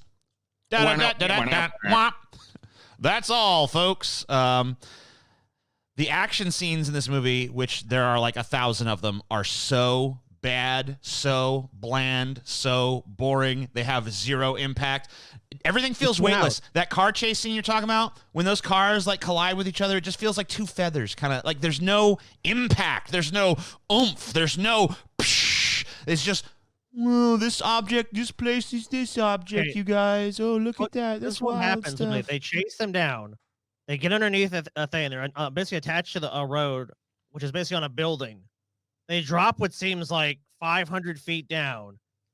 At the last second, reverse it so they can like repolarize wherever the fuck the magnesis works again, wherever how that works. Smash into the ground, smash a car, fucking basically destroy it, then get into a fucking massive wreck. And all you see is like, oh, they hit their head in the windshield. So it's like it isn't even actually gritty. It's like it's impossible. They got better at protecting people, Scotty. By the way, while these two bitches are on the screen, I just want to say that I had a real tough time, especially towards the beginning of the movie, telling them apart because they're Kate Beckinsale, who plays the Sharon Stone role. Yeah, she plays Laurie Quaid, and this is Jessica Biel, who plays the new Melina, basically. The new Melina, and it's hard to even tell them apart. There's even a scene where one is disguised as the other, and then she takes off her mask, and I'm like, it's barely different. So it's pretty lame. There was like a real distinction between Sharon Stone and the other actress whose name I can't remember from the original, but these two are very, very similar looking. They're both brunettes of roughly the same height with pretty goddamn similar facial features. So it's kind of hard. They don't even really dress differently or anything. I mean, it's really fucking tough to tell them apart sometimes. The main thing I had to rely on was just hairstyle. I'm like, one has her hair in a ponytail. So that's about it. Yeah, we know which one that is. Oh God, dude, what have I done? I don't know what you've done. What have I become? You can tell the difference simply because one's trying to kill them. That's it. The robot cops in this movie, by the way, that the plot hinges on them being badass and tough, are so retardedly weak. Like these robot cops are dumb. They can there's literally parts where like Colin Farrell like fist fights the fucking robots and wins. Because there's times where they literally pick him up and treat him like a rag doll, and then suddenly they can be pushed around and pushed out of fucking movie of like open doors. It doesn't matter. They're not even like these robots would have like. They'd just be able to like touch you and disable you. They'd just be like, you're dead. Okay, now you're knocked out or something. It'd be like that for them. And if they wanted to kill you, they would know instantly, like, here's a artery, boop, dead. Like there wouldn't be all this like, they're not even like a threat. They're barely a fucking threat. They're actually weaker than a lot of the humans in the movie. He fights like a super badass one, supposedly at the end, that he just like rips the chest panel off of because it just comes right off, and then you just press the off button. Apparently, my girlfriend pointed out as we were watching this movie, she was like, "This whole thing doesn't make sense because they have human cops too. Look, and they do. They have human cops that dress just like these robot cops. Yeah." And they're every bit as armed and capable and shit. And so she was like, so the whole MacGuffin is like he's supposed to be shutting down the robots. Yeah. So what? Yeah, there's still human police. But like, I think it's because they're like an invincible army of robots, but they're not. They're not invincible. They're super weak and lame. That's when she brought it up. That was the point. It was like he kills 10 of these a minute, so it's like, yeah, I mean, you don't ever view them as like some kind of serious threat because they're never presented that way. They're soft because the writing is not consistent with them. How about the way they just totally ruined the face scene? Oh yeah, the fucking instead of the cool practical effect we get in the original with the woman's face coming off in layers and shit, and a crappy necklace and some CGI. Yeah, we get this hollow necklace thing that changes his face. And it's like even setting aside like the way the effect was done, it's still just a vastly like, instead of it being like this long 2-minute scene with a lot of stuff going on and like Richter's there and like there's like some fucking very like subtle exposition through the announcements being made on the loudspeaker and stuff, like there's like a nice 2-minute scene It's like in the original, but then in this one, it's like just throwaway. You don't even know what the fuck is going on. You don't even know where he is or where he's going. He's just all of a sudden going through security, and then, his little face mask thing is glitching. Better chase him again for another generic action sequence. This sucks. This movie also like shoots itself in the foot by calling back to the original scene. They hired some big fat redheaded woman to come through and do. Oh, it's like a red herring, yeah. Yeah, how long are you staying here? 2 weeks, she says. And then we see this Asian guy, and he's the real, you know what I mean? And it's just like, why did you remind me of the vastly superior scene that you're trying to ape here? Oh my God. But they do that all the time. Like, because they do so many of the same scenes in this movie, but they do them worse. So it's like you can't help but compare them. And every single time across the board, it's just worse. Well, this movie tries to cover the tracks of that by sheepishly referring to the original before it does it, and it doesn't work. It still comes off like jerking off in the face of the original movie. It's like at the end of Happy Death Day, where they're like, "Oh, you know what this was kind of like? Groundhog Day." It's like, yeah, you referencing it doesn't fucking like make the fact that you just did the same thing but worse. Like that doesn't absolve you of fucking blame or whatever. I will say that in terms of like entertainment value and shit, I would watch Happy Death Day 10 times in a row before I'd watch this movie. 100%. I mean, yeah, Happy Death Day is not that bad. It's an all right flick, whatever. It's still a rip off of fucking. That you guys feel you enjoyed about this movie? Yes. Oh yeah, there is. Oh my God, you guys, when they keep referencing the key, listen. I'm sorry, Paul. I'll let you go right after. Yep. There's a great thing. They keep referencing this key, right? The key. It turns out, you guys, it's a piano key. Yeah. Boom. What a fucking twist. What a brilliant design. Right. It was so brilliant. And there was a scene in the bar where he's like, I always wanted to play piano. And then you find out he can because he's really Hauser. It sucks. They also add a weird layer that we haven't talked about in this movie where Colin Farrell is not actually Colin Farrell. He's Ethan Hawke. Yes. Yeah, that's true. So they throw this weird face-off shit in there where Colin Farrell's face doesn't even really exist. It's been reconstructed, and he's really like born. He looked like Ethan Hawke or Ethan. Is it Ethan Hawke or Ethan Hunt? It was Ethan Hawke. Ethan Hawke. Yeah. Okay. Ethan Hunt is the character from Mission Impossible. Instead of getting that cool moment in the first movie where Arnold talks to Arnold, Ethan Hawke shows up out of nowhere as a holographic head and goes, "Hey man, I'm you. I know that's hard to understand, but listen," and does the same scene but worse. Yeah, all exposition basically. A totally different tone too. Like Arnold in the other one, I love his tone. Yeah, it's great because he has this real like sleazy kind of like, hey, you know. Yeah, he's like, "Hey buddy, listen. You're going to have to do this for us. I was fighting for the wrong side." He's all smiley and shit. And this one, like Ethan Hawke is just like, I don't know. It's hard to explain, but you're just gonna have to go with it. You know, it's just typical grim dark shit, and you're just like, ugh.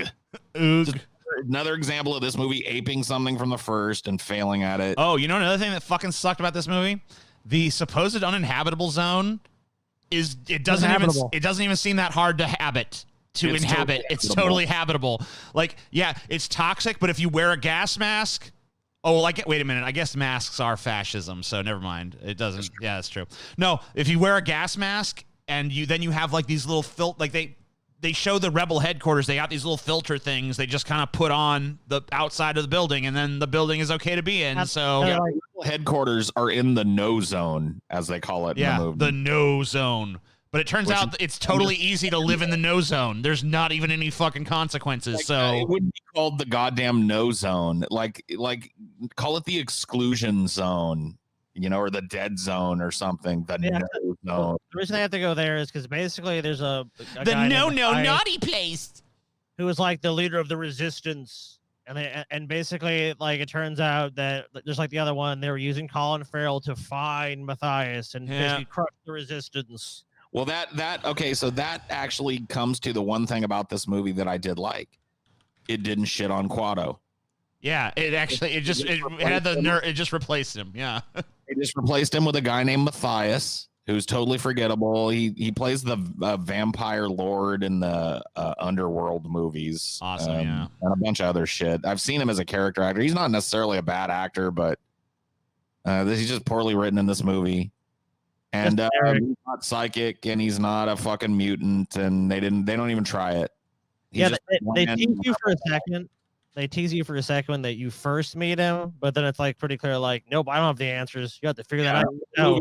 The movie once again has to remind you that it's a remake of the vastly superior 1990 Verhoeven movie. So it teases you like, oh, maybe Quado's gonna be this mutant, but he ain't. He's just nope.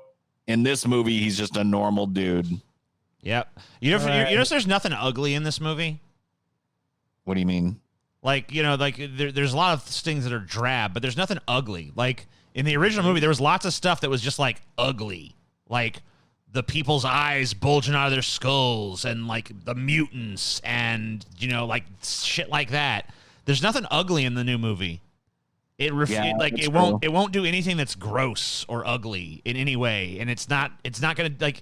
They would never show you this in the new movie because it's just like they're like, ew, a gross little mutant thing. I don't want to even. No one wants to look at that. Yucky. I don't want to see like a little weird baby come out of his belly. You're like a Siamese twin. Gross. Oh my god, is that a midget? Ew. A midget? Yeah, there's nothing in there like that even fucking approximates that kind of shit. So, yeah, it is a cash in. This movie could have been remade with love and care. That's what I don't get. It's like, if you have the opportunity to make this movie, like, wouldn't you want to fucking do something? Like, wouldn't you want to like put some effort into it, some love into it, like some like, hey, let's try to make a good movie? And it's like they didn't even try. They're just like, yeah, here's some bullshit. Here's a fucking theme park ride. Have fun. Dude, here's what's great though. They just don't care. There's just pieces of shit. So I'm on Box Office Mojo. Budget for this one, $125 million. And they did not go very far. The domestic opening is just about the same as the 1990s version, $25 million. Worldwide actually made less. Domestic only $58 million. International $139 million. For a total of $198 million worldwide. Less than the original Total Recall. Ouch.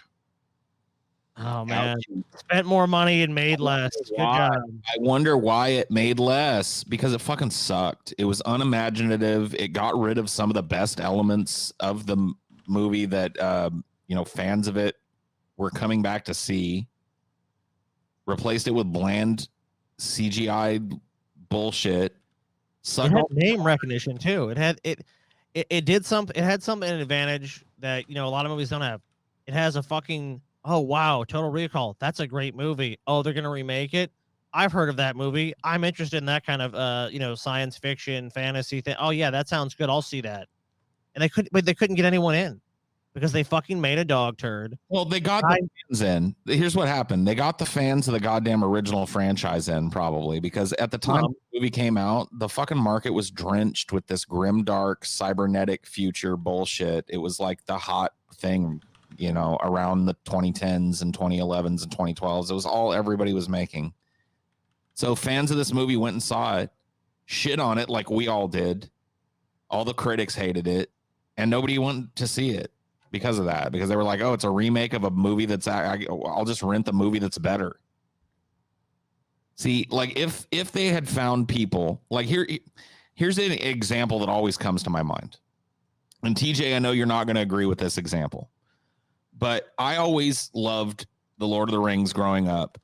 And in retrospect, Peter Jackson was the perfect fucking dude to pick, because he had a pre-existing reverence for the source material, and he casted and shot and envisioned those films in a way that was really pleasing to a lot of fans of the books. I know there are some fans of the books that are like, oh, they all suck or whatever, but most fans of the books love those goddamn movies.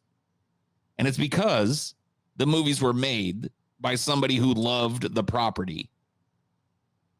Nobody involved in this film from Colin fucking Farrell all the way down through whoever directed it, whoever produced it. Oh, by the way, I wanted to bring this up, and it's prescient that I bring it up. This movie at the begins by showing a logo for a production company. Do you guys remember the name of that production company? No. For which one? It's the most ironic production company name to. Oh, Original Pictures or some shit like that. Yeah. Okay. I do remember that. I was like, pfft. I do remember that. Yeah. Unlikely, yeah.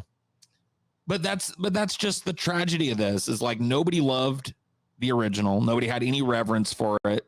They just wanted to just like get the nostalgia people in, and they throw that at you a bunch of times, reminding you of the better film that you could be watching. It's just a horrible tragedy of a movie. We're a cash-in band. Bow, bow, bow, bow. Yeah, total fucking cash-in. Nobody loved it. Nobody cared about it. And as a result, it turned into a Colin Farrell dead-faced, deadpan, dead environment. They sucked all the color out of the characters and out of the environments and out of the cinematography. The fucking action scenes in this movie are a joke. They are filled with so many jump cuts to hide the fact that they didn't want to actually choreograph anything. Yeah, the choreography in this movie is fucking terrible. It's the same guy who did the director, by the way, who did all the Underworld movies. Yeah, I mean, he also did like Live Free or Die Hard. He sucks. His jump cutty style, it just hides name is the fact Len that Wiseman. He's choreographer. Just a piece of all the shit. fight scenes are just filled with like half-second shots of people in different positions and explosions that linger on the screen for mere nanoseconds. And for a movie that fucking has like 12 action sequences, like an action sequence every like 10 minutes, they're all so slow and boring and uninteresting, and it just fucking sucks dick. I just got like I just can't watch like when scenes are cut like that where it's just jump cut. I just want to point out to you guys. Jump cut. Did I ask you for positive things about the movie? And this is where this is going. Sorry, positive things. Okay, hold on. Positive thing. You guys name at least one positive thing about the movie. It does not involve the original. You can't say. Okay, hold on. I mean, let me think about this because I tried to come up with some negative things about the original, so I'll try to come up with some positive things about this. It as a negative, but I kind of like, especially in terms of the rest of the movie, I kind of like the weird maglev car chase sequence. Okay. Like I thought that the technology presented, like at first it looked kind of lame. Like why would they do this? But then when I saw that they could like switch it to where you were underneath the road too, I was like, oh, okay, this is cool utility. And then the way that they land by turning on the magnets and they crush that car, while it's stupid, it's like I can forgive it. It's like the shit in Indiana Jones. Yeah, it does kind of look cool. I mean that scene is probably all right. I mean it's all right. Yeah, that's all right. You know, one thing I hate is when they remove the bug. And the bug in the original is that really awesome scene with the nose. It goes through his nose, goes up into his fucking head. And this one, it's like there's phones implanted in certain people's hands, and you just like. And they cut away from it too. They don't even really show you the gore of it. Like they show you the cut and then a little bit of him pulling it out, and then they cut away. Yeah, that's a crackhead. Then with his phone. I thought the phone implants were kind of cool. You know, I'm struggling. You can put your palm up on any glass thing and just talk to them. I guess that's kind of neat, whatever. PJ, can you say one positive thing? I mean, like the stuff I'm coming up with in my head is like the CG could have been worse. You know, it's just like it's a lot of like backhanded compliments and shit. Yeah, I'm struggling to think of anything. I would say. Can I just talk? Oh God, no, that's another negative.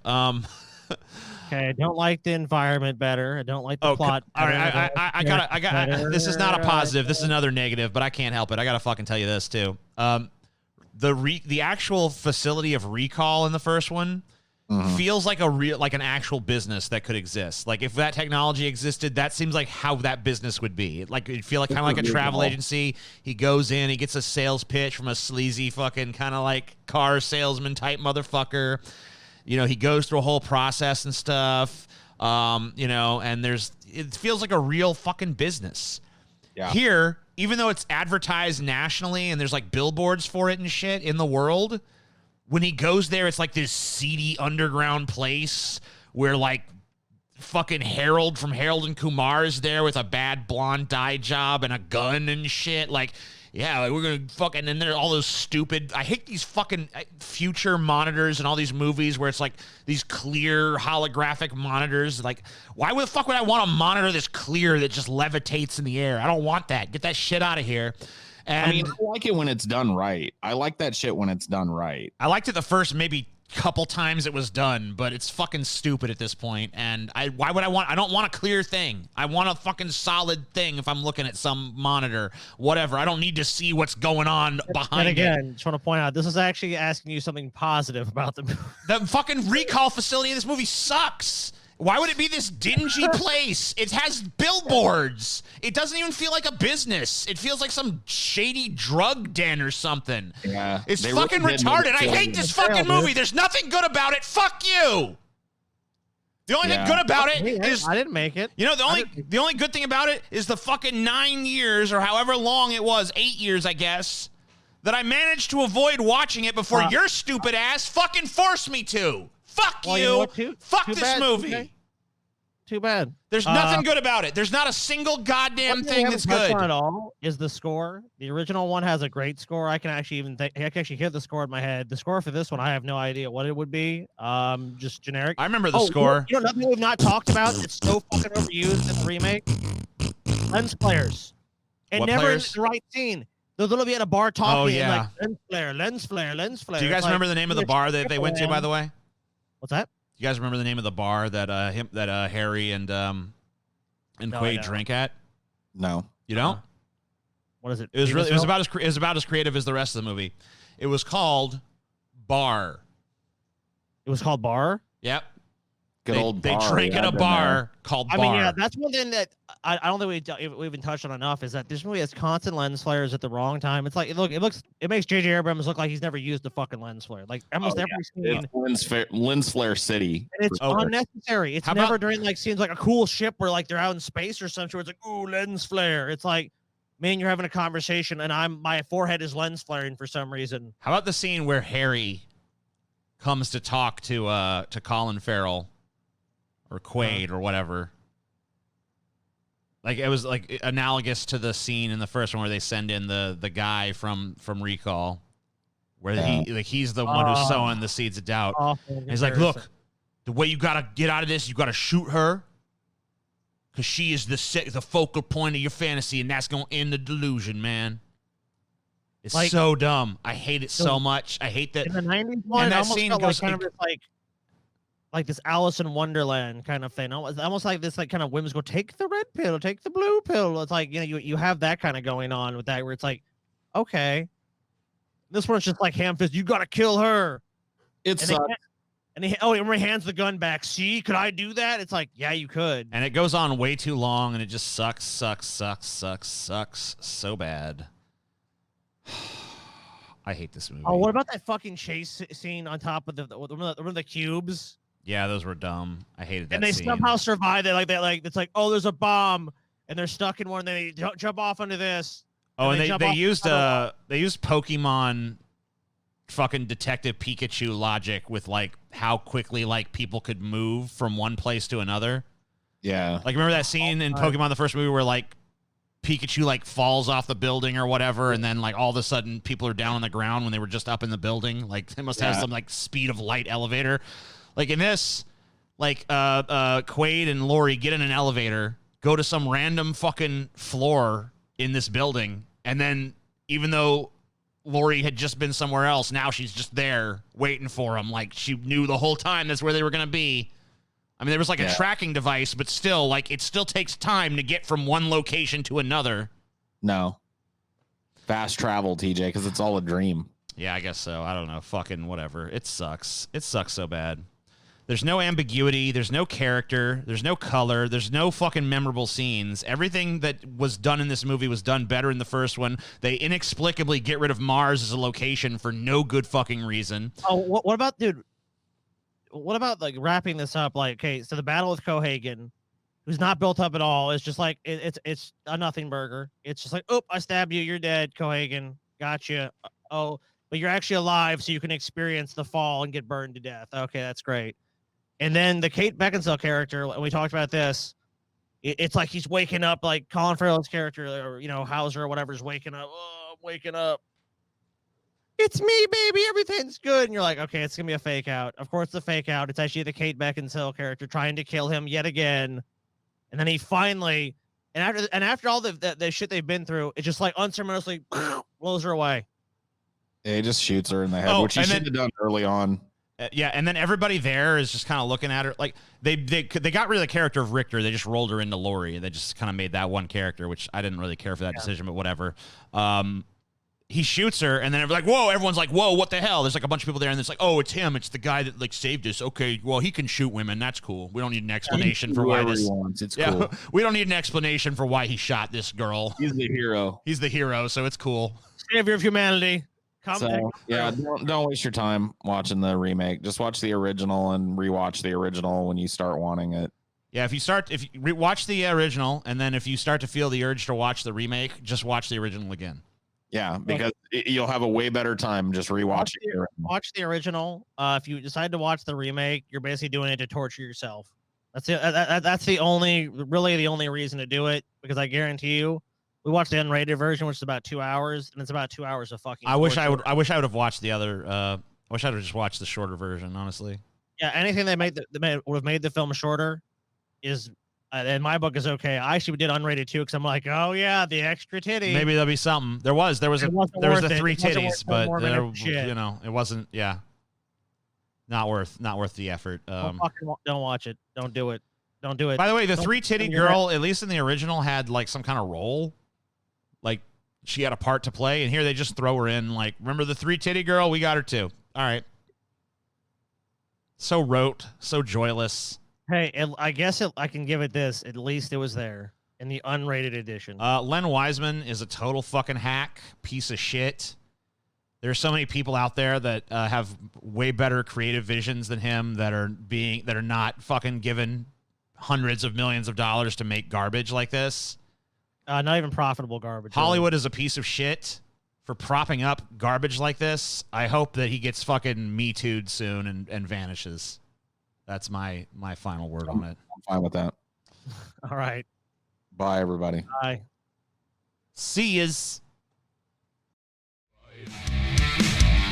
Deep fat fried. Deep fat fried. Deep fat fried. Deep fat fried.